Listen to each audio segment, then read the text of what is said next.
Good morning. Actually ఇది ఒక మంచి స్టోరీ. సేమ్ ఒక స్టోరీ అన్న తర్వాత రాజు ఉంటాడు కదా, ఒక రాజ్యంలో రాజు ఉంటాడు. రాజుకి అంటే ఆ రాజ్యంలో రాజు ఉంటాడు. రాజుకి ఒక కుక్క ఉంటుంది. సో కుక్కను చాలా గారవంగా మంచిగా పెంచుకుంటూ ఉంటాడు. సో కొన్ని రోజుల తర్వాత ఆ కుక్క చనిపోతుంది. కుక్క చనిపోతే ఇప్పుడు ఉండే రాజ్యంలో ఉండే ప్రజలంతా అయ్యో కుక్క చనిపోయిందా అని చూడడానికి వెళ్తూ ఉంటారు. అన్ని చూసి వస్తుంటారు.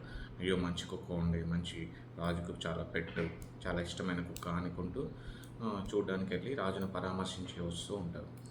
అప్పుడు రాజు మంత్రితో చెప్తాడు, చూసావా అసలు మన రాజ్య ప్రజలు ఎంత చూస్తున్నారు, ఒక కుక్క చనిపోతేనే నన్ను పరామర్శించడానికి వస్తున్నారు. సో నేను ఏందో గ్రేట్నెస్ అని గొప్పగా చెప్పుకుంటాడు. సో కాలక్రమేణా రాజు చనిపోతాడు. సో కాలక్రమేణా చనిపోయిన తర్వాత సో ఆ రాజుని చూడడానికి, ఆ రాజు ఉండే డెడ్ బాడీని చూడడానికి ఎవరు వెళ్ళరు, అసలు ఎవరు కూడా చూడడానికి వెళ్ళరు.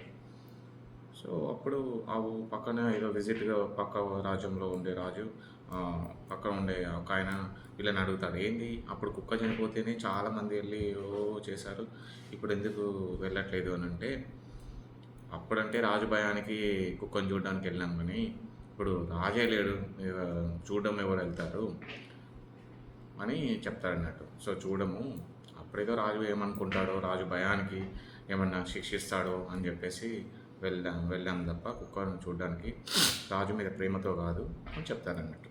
సో ఈ మోరల్ ఆఫ్ ద స్టోరీ ఏంటంటే, మనం ఉన్నంత రోజు గర్వంతో ఉండకుండా, ప్రౌడ్నెస్తో ఉండకుండా, అందరితో సమానంగా మంచిగా ఉంటే ఆటోమేటిక్గా మనం గౌరవించబడతాము అండ్ మనకు గౌరవం తగ్గుతుంది.